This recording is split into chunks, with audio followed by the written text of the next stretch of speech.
Now, India has suspended the issue of visas to Canadian citizens till further notice. This news comes amid the massive international row over claims by Prime Minister Justin Trudeau's government that it has intelligence linking New Delhi to the murder of Hardeep Singh Nijjar, a pro-Khalistani Sikh terrorist who was killed earlier this year.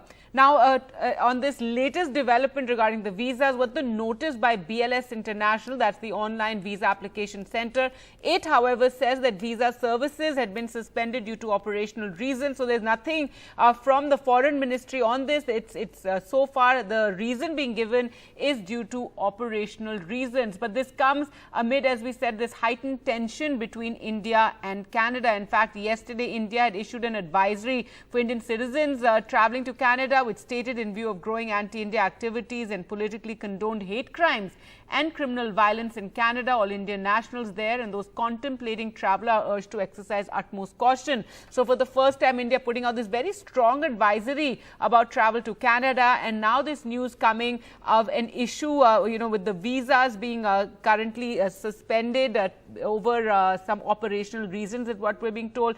Let's go across to Neeta now for more. Neeta, what can you tell us? See, Gargi, as you were mentioning, that there is nothing official about it as of now, but for operational reasons, India has indeed suspended visa services for Canadians.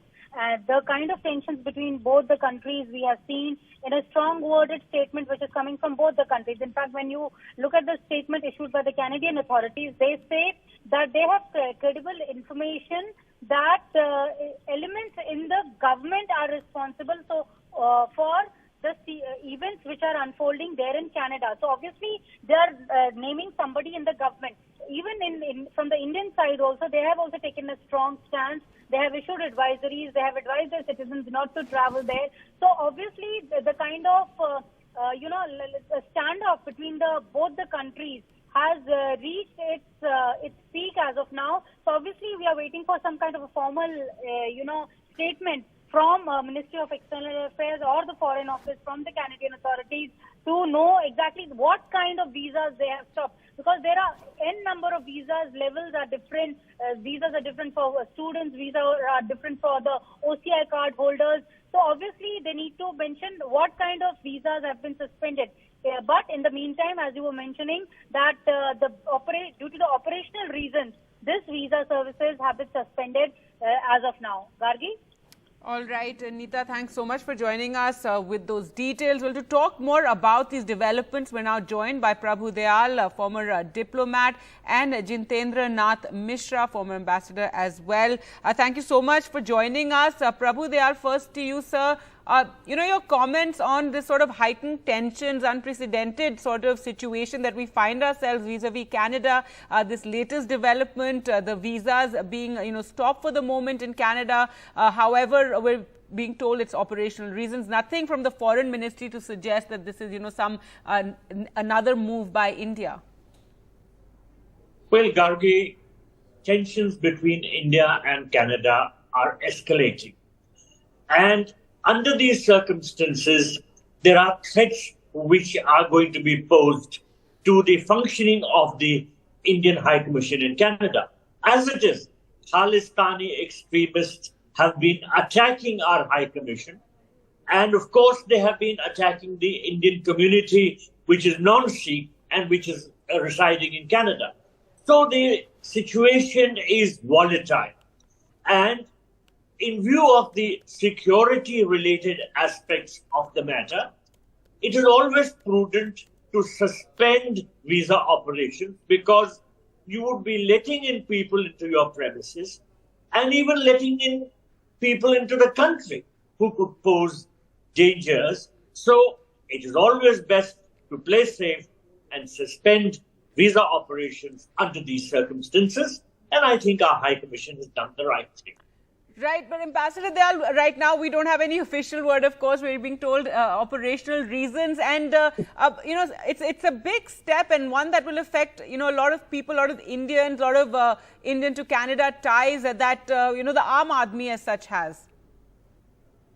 Well, they have not been suspended forever. No, sure. It is not that there will be no visas given in perpetuity, but keeping in mind the present circumstances, these visa-related activities have been suspended. And I highlighted the security aspects which are pertinent in this matter, as also, of course, the fact that the head of the visa division is the diplomat who has been expelled by Canada, was declared a persona non grata. So there are operational factors which are coming in the way.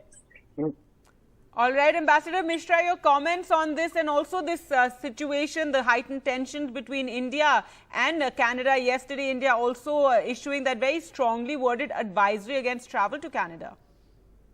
Well, Gargi, thank you very much for this invitation. It's always a pleasure to talk to NDTV, and I wait for calls from you because you are sane and you are calm. And let's have a calm discussion. Let's not get hysterical. Firstly, let me tell you a story. I'm going a little bit off the tangent about the broader relationship and the structural problems therein. Now, just a couple of days back, a very distinguished international news channel approached me for a quote on this issue. And here is the quote I gave them after talking to them about the missteps by Mr. Trudeau, the Prime Minister. And here I quote, "Trudeau's political opportunism and missteps are part of a larger structural problem in India-Canada ties. He is not the first Canadian politician to put votes before principles, but he has gone further down this path than his predecessors, creating a crisis in ties to India. For this, he is being criticized not just in India, but in Canada.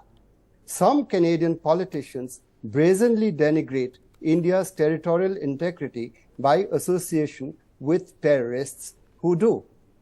Now, instead of using this, they use something like a politician has internal compulsions and he has to strike a balance between internal compulsions and international partnerships, and an important one like that with India. They only use that completely out of context.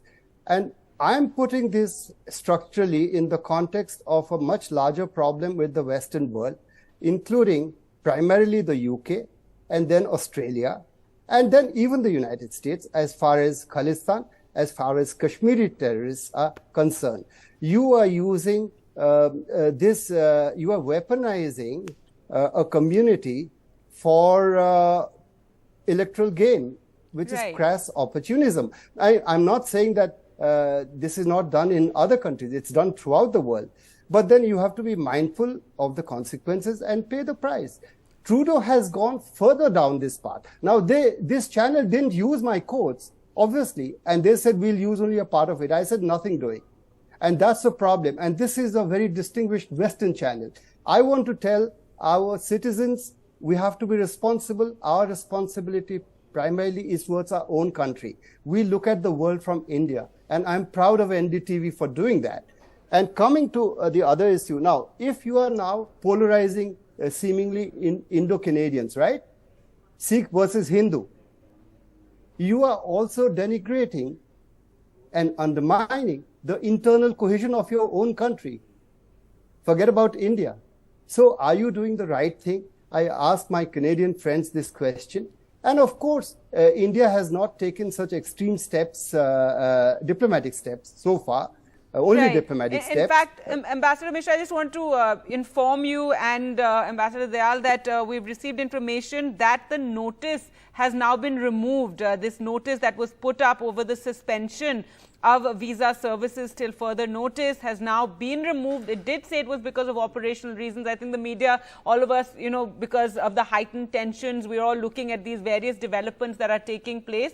But that's some positive news in a sense, because Ambassador Mishra, this, you know, and both of you are diplomats. So given, you know, all these public posturings that are happening, tit for tat, and you know, news of the visa, for the moment, just to, you know, bring down tempers, a lot of back channel effort is also required. First to you, Ambassador Mishra.